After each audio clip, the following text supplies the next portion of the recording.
Imagine you win the lottery. Every day, for 10 years, you stop cooking because you can order takeout. You stop fixing the roof because you can just buy a new house. You stop learning new skills because, honestly, why would you? The money keeps rolling in. Then, one day, the lottery checks stop coming. You look around and you realize something terrifying. You forgot how to cook. Your roof is caved in. Your car has been making that weird noise for months, but you never learned how to fix it. And every skill you used to have, gone. Rusty. Deleted from your brain, like an old app you stopped using. This isn't just some cautionary tale your grandma would tell you. This isn't a parable about humility or whatever. This is the actual economic reality of Venezuela. And it's the bullet that Australia somehow, miraculously, managed to dodge. See, both countries discovered they were sitting on literal gold mines. Venezuela found so much oil that it made Saudi Arabia look like it was running a lemonade stand. Australia found iron, ore, coal, gold, and basically every valuable rock you can think of. But here's where the story splits like a badly written movie sequel. Australia became one of the wealthiest countries on Earth. Venezuela deleted approximately 80% of its economy and became a humanitarian disaster where people are eating zoo animals to survive. Same starting point. Wildly different endings. The question that keeps economists up at night is simple. Why? The answer is something called the resource curse, and it's one of the most brutal economic traps in human history. It's also known as the paradox of plenty, which is just a fancy way of saying having too much good stuff will absolutely ruin you. And the scariest part, it's not just about oil or gold or diamonds. It's about what happens to your brain and your country's economy when easy money starts flowing in. Let's dig in. Let's start with Venezuela, because their story is genuinely wild. In the 1970s, Venezuela was rich. Like, stupidly rich. They had more oil per capita than almost anyone else on the planet. Their capital, Caracas, had gleaming skyscrapers. Their currency was strong. Venezuelans would fly to Miami just to go shopping for the weekend because their money went so far. They were sitting on what economists call a swimming pool of gold. Except it wasn't gold, it was thick, black crude oil. And there was so much of it that Venezuela basically said, "Why do we need to make anything else?" They had a point. Short of, when you can just pump oil out of the ground and sell it for billions, why bother with the messy business of building factories? Why deal with manufacturing cars or computers or clothing when you can just export oil and import everything else? It's like if you could print money in your basement. Would you bother getting a real job? Probably not. Venezuela went all in on oil. By the 2000s, oil exports made up 95% of their export earnings. 95%, they put all their eggs in one basket, then sat on that basket, then probably named their kids after that basket. Now let's hop over to Australia. Australia also hit the geological jackpot. They found iron ore in Western Australia mountains of the stuff. They found coal. They found gold, uranium, natural gas. The country is basically a giant hardware store buried in red dirt. In the early 2000s, when China started building cities faster than you can say economic miracle, Australia became China's personnel quarry. They shipped so much iron ore to China that their economy started running on what they called the mining boom. Australia got rich. Really rich. But here's the thing. Australia didn't become Venezuela. They didn't abandon everything else. They kept building universities.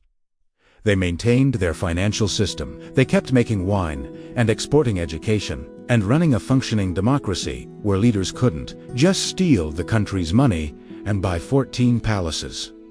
So what was the difference? One word: institutions. Australia had boring stuff like transparent laws, independent courts, and a central bank that wasn't run by the president's cousin. Venezuela had Hugo Chavez, who looked at the oil industry and basically said, "This belongs to me now." Then fired 18,000 experienced oil engineers because they didn't clap hard enough at his speeches.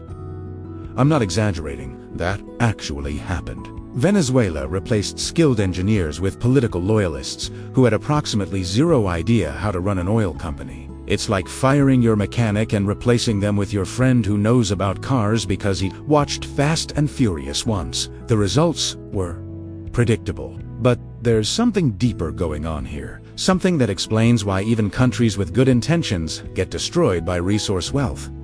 It's called Dutch disease, and it's absolutely brutal. Chapter 3. The mechanism Dutch disease in plain English. Dutch disease sounds like something you'd catch from eating too much cheese in Amsterdam, but it's actually one of the most important economic concepts you've never heard of. Here's how it works. Let's say you're a country, and you discover oil. Suddenly, you're exporting billions of dollars worth of crude every month. Money is flooding into your economy like water from a broken pipe. Now, all that foreign money needs to be converted into your local currency. People buying your oil need to buy your currency first. So demand for your currency goes through the roof. And when demand for your currency goes up, the value of your currency goes up. This is where things get weird. A strong currency sounds good, right? Who doesn't want their money to be worth more? But here's the problem. When your currency gets stronger, everything you make becomes more expensive for foreigners to buy. Let's say you're Venezuela, and you used to export coffee. You were pretty good at it, but now your currency is super strong because of oil money. Your coffee, which used to cost $5 per bag, now costs $8 because of the exchange rate. Meanwhile, Colombia next door is still selling coffee for $5. Who's going to buy your coffee? Nobody.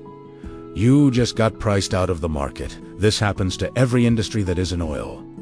Manufacturing dies, agriculture, tech dies. Anything that requires actual skill and competition gets obliterated because your currency is too strong. So you stop making stuff. You stop developing skills. You stop innovating. You become a one-trick pony, and that one trick is selling rocks. This is Dutch disease. It's called that because it happened to the Netherlands in the 1960s when they discovered natural gas. Their manufacturing sector collapsed because their currency got too strong. But the Netherlands figured it out and diversified. They're fine now. Venezuela went full Dutch disease and never looked back. Here's the really cruel part. While all your other industries are dying, your government is swimming in oil money. So they don't care. They just import everything. Food, clothes, medicine, cars. Why make any of it when you can just buy it with oil dollars? This works great. Until oil prices drop, which they always do. Eventually, and when oil prices drop, the whole house of cards collapses. Suddenly, you can't afford to import food. But you also can't grow food because you fired all your farmers 20 years ago. You can't manufacture anything because your factories closed down. You forgot how to do everything except pump oil. You're the person who won the lottery, spent 10 years eating takeout, and now the checks have stopped coming. Except this isn't just you. It's an entire country of 30 million people. Welcome to Venezuela in 2016. So how did Australia avoid this? The short answer, they cheated. The slightly longer answer, they built institutions that prevented politicians from going completely insane with resource money. They saved some of the money in sovereign wealth funds. They kept their universities running. They maintained a diversified economy. But let's be real for a second. Australia didn't escape Dutch disease. They just postponed. Italiano. Australia became what economists call a red dirt republic. The mining boom was so massive that it started to hollow out other parts of the economy. Manufacturing in Australia has been dying for decades. The car industry, dead. Steel, struggling. Tech startups, most of them moved to the US or Singapore. Australian dollars got stronger during the mining boom, which made everything Australia produced more expensive on the global market. Sound familiar? But Australia had one massive advantage that Venezuela didn't. They weren't run by lunatics. Australian politicians didn't fire all the mining engineers and replace them with party loyalists. They didn't seize private companies and hand them to the president's friends. They didn't print unlimited money to fund social programs, which is the economic equivalent of eating your seed corn and hoping next year's harvest will be fine. Australia also had incredible timing. The mining boom happened when China was growing at 10% per year and needed infinite amounts of iron ore. Australia was in the right place at the right time, with the right rocks. But here's what keeps Australian economists up at night. What happens when China slows down? What happens when the world moves away from coal? What happens when the mining boom ends? And Australia realizes it forgot how to make things that aren't dug out of the ground. Australia has the same addiction Venezuela had. It's just that Australia has been a functional addict. They go to work. They pay their bills. They haven't set the classroom on fire yet, but the addiction is still there. Meanwhile, Venezuela went from functional addict to full economic collapse in about 15 years. They fired their engineers. They nationalized the oil industry and ran it into the ground. They printed so much money that inflation hit 1,000,000% per year. 1 million, you could buy a cup of coffee in the morning, and by lunch, that same cup would cost twice as much. The Venezuelan government blamed everyone except themselves. They blamed the US. They blamed capitalism. They blamed economic warfare. But the truth was simpler. They got high on easy oil money, forgot how to run a country, and when the oil prices dropped, reality came knocking like an angry landlord. They tore up the test paper and set the classroom on fire. Here's the brutal truth about natural resources. They're a test of institutions, a test of discipline, a test of whether your leaders can resist the siren song of easy money. Most countries fail this test. Nigeria found oil and became one of the most corrupt countries on earth. Oil money got stolen by politicians faster than it could be pumped out of the ground. The country has 200 million people and still imports gasoline because their refineries don't work. The Democratic Republic of Congo has more mineral wealth than most continents. They have cobalt, diamonds, gold, copper, everything you need for modern technology. They should be rich. Instead, they're one of the poorest countries on the planet. Because warlords fight over the mines, the government is a corrupt mess, and nobody can build functioning institutions when everyone's trying to grab the resources. Even Norway, the poster child for doing resources right, almost messed it up. They found oil in the North Sea in the 1960s and immediately realized they could become another Venezuela. So they created a sovereign wealth fund, basically a giant savings account for oil money, and now that fund is worth over $1.4 trillion.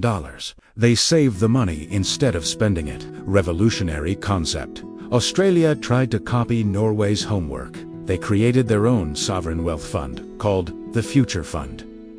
But Australian politicians couldn't resist spending mining money on vote-buying schemes. They gave mining tax breaks. They spent big during the boom. They cheated on the test and passed, but just barely. Venezuela, on the other hand, took the test, tore it up, accused the teacher of being a CIA agent, and then set the classroom on fire while screaming about American imperialism. The difference between Australia and Venezuela isn't just about having good institutions. It's about what happens when those institutions face the corrupting power of resource wealth. Australia's institutions bent, but didn't break. Venezuela's institutions were already weak, and the oil money shattered them completely. The lesson here isn't complicated. Resources are only valuable if you have the discipline not to let them destroy you. Resources are a test of whether you can delay gratification, whether you can save for the future instead of partying today, whether you can maintain boring, unsexy things like independent courts and competent bureaucracies when everyone's getting rich. It's the economic version of the marshmallow test. You know, that experiment where they give kids one marshmallow and say if you wait 15 minutes without eating it, you'll get the marshmallows. Venezuela ate the marshmallow immediately, then ate the table, then tried to eat the rest. Australia waited for the second marshmallow. Mostly, but here's the scary part. The test isn't over. Australia's economy is still dangerously dependent on mining. They're still the red dirt republic. They still haven't figured out how to build a diversified economy that doesn't rely on selling rocks to China. And Venezuela. Venezuela is a cautionary tale that will be studied in economics classes for the next 100 years. They had everything. They had oil, beautiful landscapes, educated people, and incredible potential. And they deleted 80% of their economy because they couldn't resist the temptation of easy money. Resources are a test. Australia cheated on the test and passed. Venezuela tore up the paper and set the classroom on fire. and the rest of the world is still trying to figure out which version of the story they're living in. The resource curse isn't a myth. It's not a theory. It's a documented pattern that has destroyed dozens of countries and made only a handful rich. The difference between success and failure isn't about how much oil or gold or iron or you have. It's about what you do with it. It's about whether you build institutions or dictatorships. It's about whether you save or spend. It's about whether you keep learning new skills or let them atrophy. Because resources don't last forever, but the habits you build, good or bad, those stick around. Venezuela learned that lesson the hard way. Australia might be next. Claude is AI and can make mistakes. Please double-check responses.